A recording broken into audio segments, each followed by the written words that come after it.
ও মামা একটু টাকা দাও না, আমি বিউটি পার্লারে গিয়ে চুলটা স্ট্রেট করবো, দাও না মা, দাও না। ওমা, চুল স্ট্রেট করবি মানে? কি দিনকাল এলো, হায় ভগবান। না না, এগুলো স্ট্রেটটা এখন ফ্যাশন। আমার চুলটা কিরকম একটা কার্লি, ওটা স্ট্রেট করলে দেখতে খুব ফ্যাশন লাগবে। টেরেট টেরেট ফ্যাশন ম্যাশন কিছু বুঝি না বাবু। তুমি বিউটি পার্লারে যাবে না, চুল স্ট্রেট করবে না। আয় তোর লক্ষ্মী ঠাকুরের মতো থাক থাক থাক থাক চুল মা।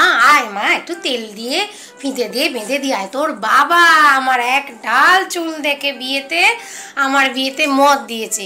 যত মেয়েই দেখছে বলছে এইটুকু চুল এইটুকু চুল, আর আমার একবারে জগদ্ধাত্রী ঠাকুরের মতো এক কোমর অব্দি চুল।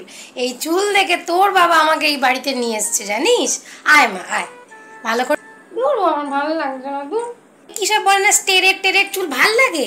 এই যে এরকম করে ঝেঁটার মতো লক লক লক লক করে, ডগাটা কি বাজে লাগে যেন, ফুল ঝাড়ু ঝেঁটার মতো লক লক লক লক করে, কি বাজে লাগে। হ্যাঁ, কথায় আছে জলে চুন তাজা তেলে চুল তাজা। আয় মা আয় আয়।